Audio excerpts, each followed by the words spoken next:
52 de este año, llegamos a la mitad. Fresco, frío, nieve, no sé en qué parte del país estás. Donde estés, abrigate. Una ola polar cierne sobre nuestro país, acá en la ciudad de Buenos Aires, fresquito. Así que bufanda, para que lo sienten más, los del team invierno felices. Sí. Los que somos del team verano, Estamos no, sufriendo no voy a hacer ningún tipo de comentarios respecto al de clima. este frío. Ya llegamos a la mitad, todo lo que resta creo que va a ir subiendo la temperatura como suben las escrituras en la ciudad de Buenos Aires. Sábado 29 de junio del 2004, un cuartito ya del siglo XXI, programa 78, 18 de esta segunda temporada de 8 a 10 aquí con Ariana Velotti, haciendo buenas decisiones, buena información, para buenas decisiones, con mentalidad positiva, enfocado en soluciones. Ahí vamos, hablamos de empatía, hablamos de construcción, de comunicación, de escuchar, recursos, de audiencias, de metro cuadrado, de cambio de ciclo. ¿Será un cambio de ciclo? ¿Vendrá? ¿Será? La ciudad crece de varias maneras. Hay una problemática grande que tiene que ver con la cantidad de gente que no tiene sus propias casas. La mitad de la ciudad, como la mitad del país, se replica. Según Censo 2022, el último, somos más inquilinos que propietarios. ¿Sí? 65 a 50 a 45 ha crecido mucho la cantidad de inquilinos. Hemos dejado de ser propietarios, el sueño de la casa propia, el sueño de la casa propia. Ahora verán los créditos, ¿no? No sé. Sí, bueno, el sueño de acceder como, y esto que estamos tan enfocados, porque nuestros antecesores nos dejaron como tenés que tener tu casa. Lo más importante es que tengas tu casa, ¿no? Y sí, por el miedo a no tener tu casa, el miedo. Lo que maneja no es eso, es el miedo a no tener tu casa. El miedo manda. Y después, bueno, uno va viendo cómo gestiona el miedo. Cómo gestiona ese miedo, cómo, ¿no? De que se hace del otro lado del ring, del otro lado del río están los que construyen. Y cómo se construyen, o cómo se piensa una ciudad, para quiénes, de qué manera. Hablábamos de escuchar y de la empatía, cuando hablamos de organizaciones. Justamente íbamos a hablar hoy y ahora que está conectado con Santiago Lebrio, gerente general de TBT Real Estate, un conocedor. Hablábamos recién también de expertise y de autoridad, expertise y conocimiento y autoridad, porque se basa en datos. Hola Santiago Lebrio, buen día, ¿cómo estás? Néstor Farca. Néstor, buen día. ¿Cómo está Ariana? Buen día. Buen día. Un gusto y gracias por la invitación. No, gracias a vos por estar acá tempranito en este sábado hablando. No sé si tuviste oportunidad de escuchar un poquito, pero a mí se me ocurre juntar algunas cosas para acceder a un tema que muchas veces nos queda distante a todos, pero que hace a la construcción de, por ejemplo, nuestra ciudad. Hablamos de escuchar, de empatía, de comunicación. Las audiencias en la legislatura, cuando alguien quiere proponer una modificación, por ejemplo, al Código de Edificación Urbana, ¿no? Correcto, sí, bueno. Sí, aparte, bueno, las ciudades son producto de las sociedades, por lo cual y las sociedades son producto de las personas, así que imagínate el nivel de cambios que expone las ciudades cuando cambian las personas. Entonces, no somos los mismos hace 70 años, por lo tanto, las ciudades son ese efecto. Y bueno, la ciudad de Buenos Aires no es diferente al resto del mundo. En el mundo las poblaciones se van agrupando, porque agrupando se genera más actividad social y se genera más riqueza, y se genera no solamente económica, sino cultural.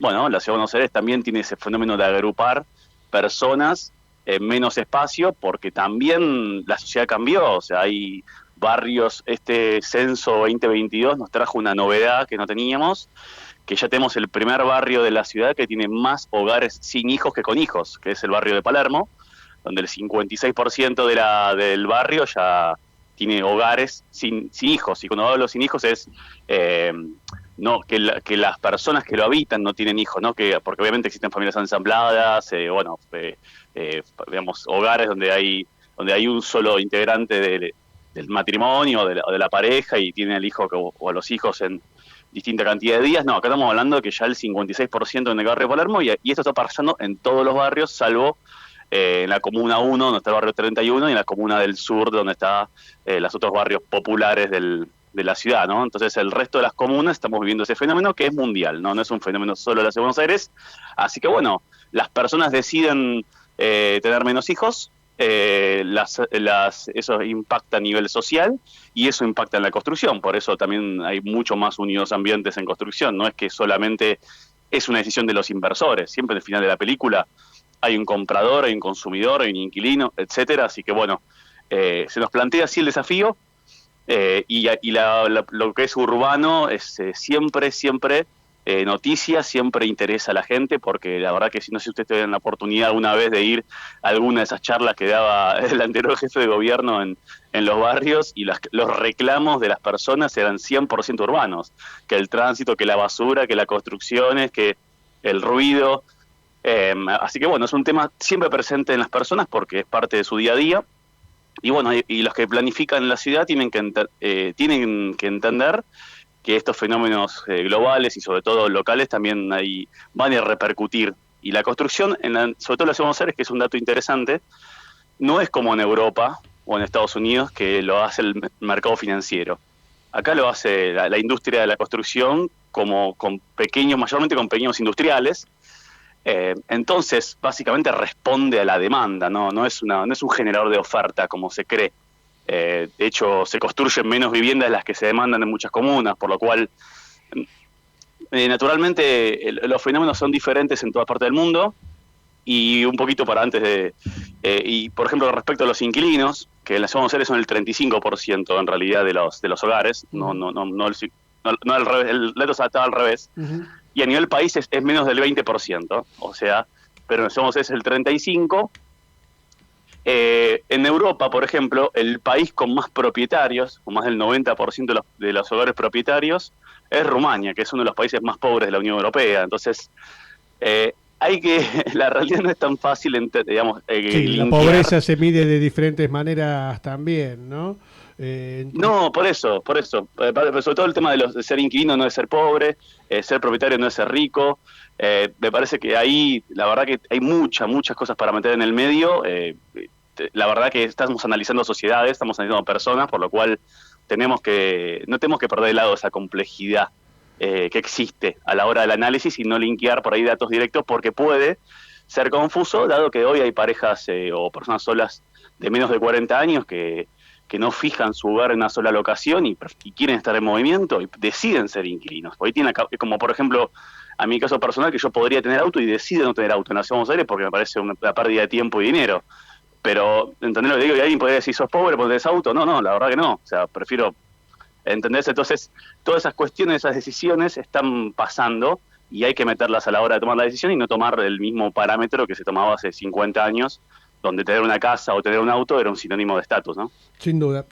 Y esto expresa de alguna manera cómo se mueven las sociedades. Pasa en el mundo, no tiene por qué no pasar aquí en la ciudad de Buenos Aires. El mundo va hacia, por lo menos así las tendencias, hacia la familia monoparental, ¿no? Un padre, una madre, con un hijo, 2 hijos, en tránsito, en movimiento, 15 días con uno, 15 días con otro, sí. Pero por esto también el mercado, vamos a llamarlo de esa manera, los productores de lo que sea, se hacen edificios de 1 y 2 ambientes. Sí, en definitiva las propiedades de 4 ambientes o grandes son como las más lejanas también de la cantidad de gente, de la demanda, ¿no? Y como decís vos, los constructores terminan trabajando finalmente para la demanda y no se construye más allá como una guía o una idea de una sociedad que se quiere. ¿Qué sociedad se quiere desde el código urbano para la ciudad? Porque ahí también está planteado el pensamiento de un gobierno o de quienes nos representan o de quienes son nuestros representantes de lo que somos, ¿no? En definitiva, una ciudad de edificios altos, de no cambiar la identidad del barrio. Bueno, a ver, cambia la identidad, está cambiando la identidad de los barrios. Y yo te estoy mencionando, hay barrios donde cambió la identidad de la sociedad que vive en el barrio. Claro. Es decir, había barrios, por ejemplo, en la Comuna 15, que agrupa Villa Ortúzar, Chacarita, Paternal, Villa Crespo, ¿sí? Una comuna del centro geográfico de la ciudad prácticamente. Es una comuna que históricamente era súper industrial y residencial. Prácticamente había algún otro edificio, pero bueno, generalmente el paisaje que veía era casas PHs y algún que otro galpón y industria menor. Bueno, en los últimos 15 años fue la comuna que más creció la cantidad de hogares de una sola persona. Entonces, creció un 65% la cantidad de hogares sin hijos. No es que creció un poquito. O sea, es un cambio tan drástico que ese barrio va a cambiar la identidad. O sea, porque cambiaron las decisiones de las personas, cambió la sociedad que vive en esas personas, y por lo tanto va a cambiar la fisonomía que vemos como constructividad en esa zona. O sea, es decir, la construcción es el reflejo del cambio de las decisiones de las personas, no es al revés. Y ahí me parece que tenemos que poner el foco en que, bueno, ok, está pasando esto. ¿Cómo vamos a ordenar esto para que no sea una afectación innecesaria de otras personas? Es decir, ¿cómo hacemos para que no se generen tantas externalidades negativas? Porque obviamente la construcción es una industria, como tal genera contaminación, no solamente ambiental, sino contaminación, genera impacto donde se hace. O sea, yo tengo un edificio al lado de mi casa, voy a tener un impacto. No es irrelevante, no es que no va a pasar nada. Sí, no es gratis. No es gratis. También me ocurre cuando, entonces, vamos a focalizarnos en el individuo, ¿no? Se me hace una construcción al lado, me afecta a mí, claramente, porque yo tenía una condición que ahora no tengo, porque me va a tirar sombra, porque voy a meter más vecinos, etcétera, etcétera, ¿no? Bien. También me ocurre cuando me pones una bicicenda enfrente de mi casa. No puedo estacionar, tengo restricciones para determinadas cuestiones de circulación. También me pasaría si me pones una parada de colectivos enfrente de mi casa, o si me pones un contenedor de basura enfrente de mi casa. Pero todo eso son fenómenos de la ciudad, entonces no hay que focalizar el reclamo de la identidad barrial sobre el individuo, sino sobre la sociedad, sobre el bienestar general. Ahora bien, ¿la construcción puede estar mejor ordenada de lo que está hoy? Claramente sí, porque tampoco nos sirve que si hay un fenómeno de densificación de determinados barrios, esto ocurra de manera dispersa, porque un edificio en una manzana afecta a toda la manzana, ¿sí? Entonces, ¿qué tenemos que hacer? Tratar de afectar a la menor cantidad de manzanas posibles, porque así de última tenemos más manzanas que van conservando mientras va cambiando la sociedad y otras que se van agrupando. Y eso se llama modelo de proximidad, ciudad de 15 minutos, bueno, tiene muchos nombres. Entonces, esto que te estoy diciendo es bibliografía que está ya instalada en todo el mundo, no solamente en la Ciudad de Buenos Aires, y todavía nuestra normativa urbana no está respondiendo a eso, y eso es un hecho. Es decir, ustedes van por la ciudad y ven construcción bastante dispersa en muchos barrios, es decir, por ahí un edificio por manzana o un edificio en construcción cada 2 manzanas, cuando deberíamos tener esos 5, 6, 7 edificios agrupados en menos manzanas para que generen menos efectos negativos, ¿sí? Entonces, eso es lo que se va a entrar en discusión. Obviamente hay un montón de personas que hablan de identidad barrial, que simplemente quieren prohibir la construcción, que quieren que solamente se construya en la avenida y que el resto del barrio sea algo intacto, lo cual es bastante extremo, porque no todo el mundo quiere bien avenidas, una gente sí, pero otros no.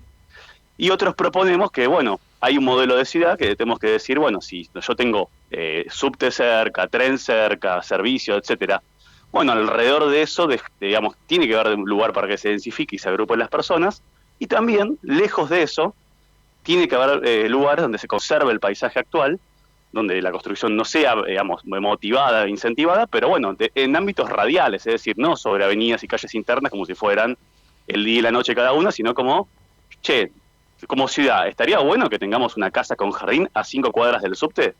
O sea, ¿qué coronita tiene ese vecino respecto a otros que no tiene ni subte ni siquiera a 1 kilómetro? Entonces, no tenemos que enfocarnos en el derecho individual de cada vecino, sino que también tenemos que pensar de manera grupal.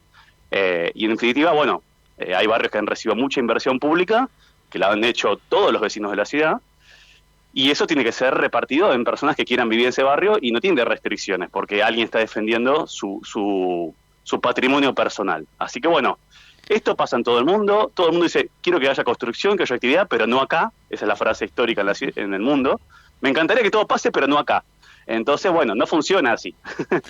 No, me encantaría tener un subte, pero no que pongan la parada del subte enfrente de mi casa. ¿Entendés? Entonces, eso es normal y tenemos que convivir con eso en el debate público. Me parece que te hago una reflexión y una pregunta, ¿no? Cuando hay una estrategia de largo plazo, digo, no sé, se me ocurre ahora el Parque de la Innovación, ¿no? Y esa zona, bueno, potencialmente va a demandar un montón de gente, probablemente joven, probablemente de ese segmento que no tiene hijos, probablemente nómades digitales, digo, toda una problemática, y te lo pongo solo como ejemplo, que puede crecer por espontaneidad de los particulares, ¿no? Digo, operadores del mercado que dicen, mirá, que acá hay este terreno, nos ponemos 5, buscamos fondos, no sé qué, y parece que por acá va 1 y 2 ambientes, y algún ¿cómo se llaman? Cowork, no, pero los co-living, ¿no? Porque para ese público sirve eso, pero me parece que la magia se produce donde hay estrategia, ¿no? Digo, una cosa es la solución de corto plazo y otra cosa es la estrategia, y ahí el público y el privado debieran ir de la mano, porque enriquece, me parece. Yo estoy con vos, Adriana, y está bueno en el caso del Parque de la Innovación, que está, para la gente que está escuchando, está ubicado cerca de la cancha de River, lo que era antes el Tiro Federal. Bueno, a ver, ese es un plan que tiene el sector público específico, una parcela, sin pensar un poco lo que ya tenía esa parcela alrededor como infraestructura, porque esa zona está lejos del tren, lejos del subte, está un poco acorralada con una zona que ya tiene mucho tráfico sobre Libertador, es decir, no tenía las enormes condiciones para recibir los 800.000 metros cuadrados que se le pretende poner. La realidad es que si uno pensara, de hecho, ni siquiera los propios planos de la ciudad respecto a qué zonas pueden recibir en sí, no, tenía esa zona como algo que se podía. Pero bueno, también es cierto, y vale la crítica, y me sumo a la crítica, que no hay que planificar simplemente porque hay un terreno disponible. Claro, o sea, a esto voy, ¿no? Porque, ahora los 800.000 metros cuadrados, no sé cuántos son, pero hay que ocuparlos con personas que tienen que llegar, que tienen que consumir, que tienen que ir al baño, digo, porque son un montón de cosas. Yo vivo y viví toda mi vida por Caballito, la transformación de mi barrio es enorme, pero los problemas asociados también son enormes. Está muy bien, Arina, que lo traigas, y en el caso del Parque de la Innovación, que es un terreno del Estado, gran parte de la venta de los terrenos se usó para transformar la infraestructura de la zona, claro. ¿Sí? Así para ser honesto, para no faltar la verdad, así que en ese caso sí se invirtió en lo que es la infraestructura. Pero vamos al barrio de Caballito, que es un barrio muy interesante, me parece, porque es un barrio que siempre ha estado en tapa de diarios respecto a el impacto de la construcción. Esto no ha sido nuevo, imagino que te acordás, Ariana, en 2003 a 2007 con Basta de Demoler y todos los problemas que hubo con las construcciones. Eso me parece que esto no es nuevo. Yo no suelo protestar, considero que el cambio social es un cambio y que es más allá del individuo, ¿no? Y digo, sí me enojé cuando me cobraron un ABL adicional por la extensión del subte y me complicaron la vida. Si yo caminaba a Primera Junta y me tomaba el subte sentada, me aumentaron el valor del ABL por alargarme el subte y a mí me la complicaron, chicos. Y siempre era una broma que hacíamos con mi familia: dale, no me cobres para que viaje más hacinada ahora, por favor.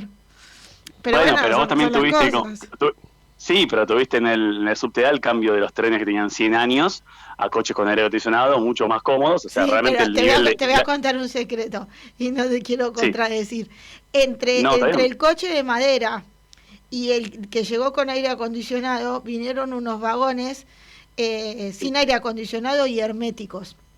Y te juro, no, es cierto. Juro que yo decía, por favor, devuélvanme el de madera que ventila, chicos. No, es que es cierto que en la transición que hubo entre los trenes Brujas de los años 1915 y los trenes chinos que están hoy funcionando 100%, mientras llegaban los trenes chinos, se pusieron en el interín unos trenes que estaban antes en la línea D, que son de la fábrica Matterfer de los años 80, que no tenían ni ventilación, pero hoy por hoy en la línea A, digamos, el que toma el viaje ahí, se toma el 100% de los coches SR de fabricación china que tiene aire acondicionado. Pero bueno, a ver, está bien el punto, me parece que el debate es justo y es cierto que uno cree...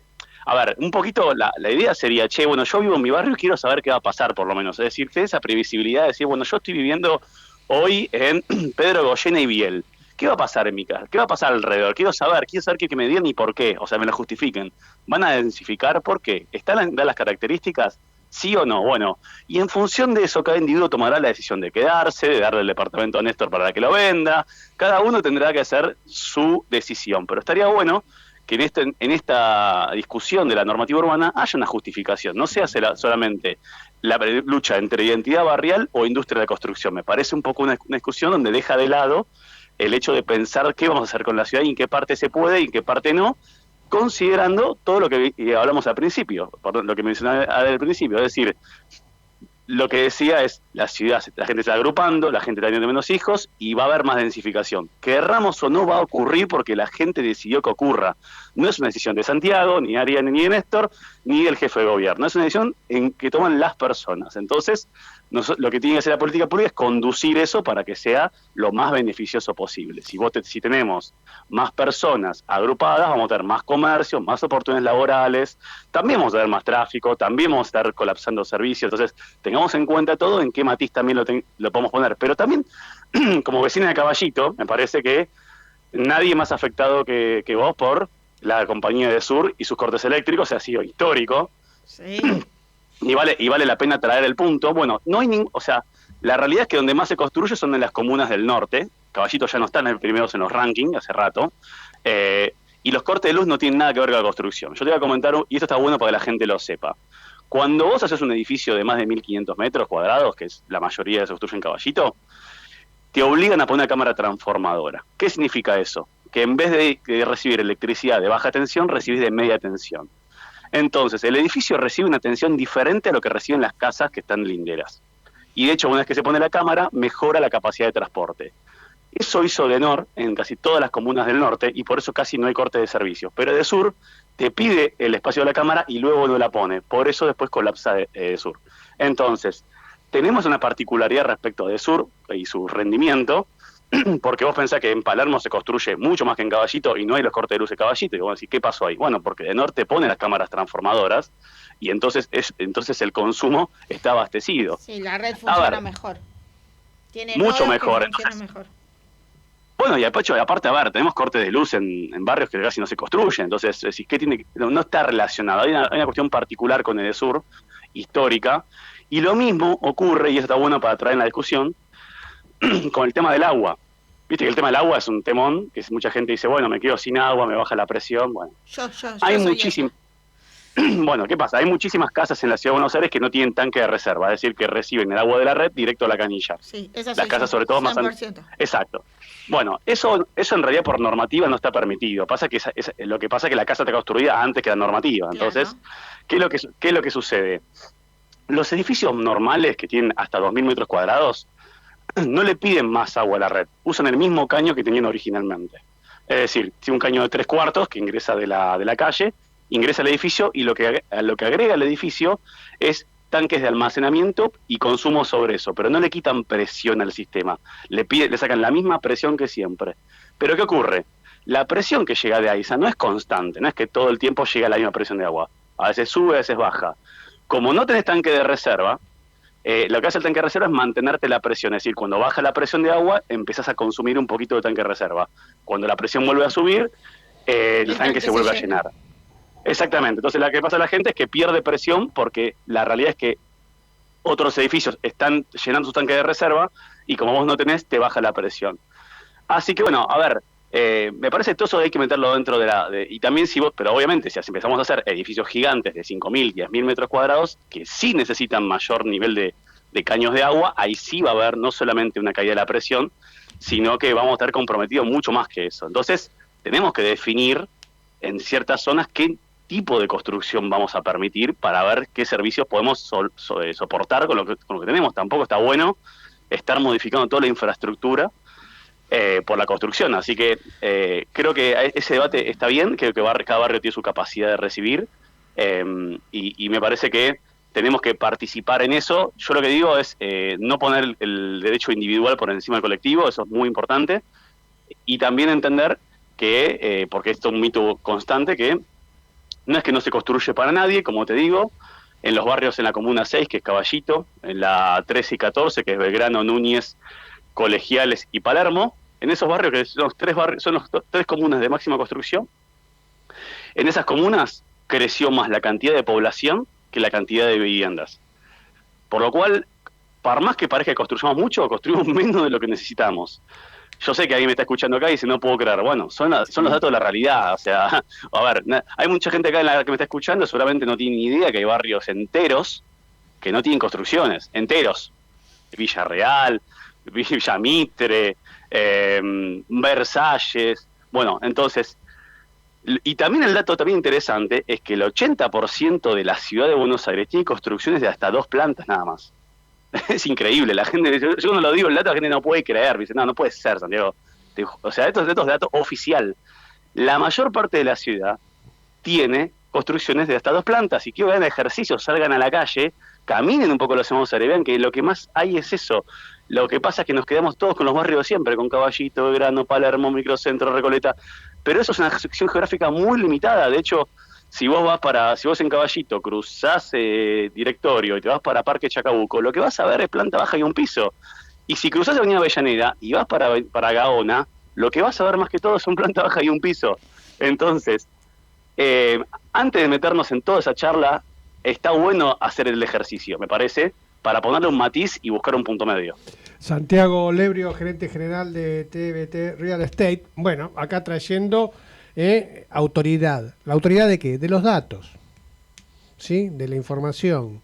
Punto. Buena información para buenas decisiones. Uno abre el debate, se escucha, además, pero a veces veo esto, apague la televisión y salga y camine y va a ver de qué se trata, y la identidad no está cuestionada, está ahí en los barrios, está en cada lugar, así que muchas gracias, Santiago. Atención con lo que piensa. Gracias, Santiago, por compartir tu expertise y tu conocimiento hoy en Buenas Decisiones. Con nosotros. No, muchas gracias a ustedes por la invitación y bueno, espero tener un lindo sábado y gracias a la audiencia por escucharme. Santiago Lebrio, entonces, gerente general de TBT Real Estate, aquí en Buenas Decisiones por AM 1010 Onda Latina. Auspició RIMAX Centenario 115-328-6666.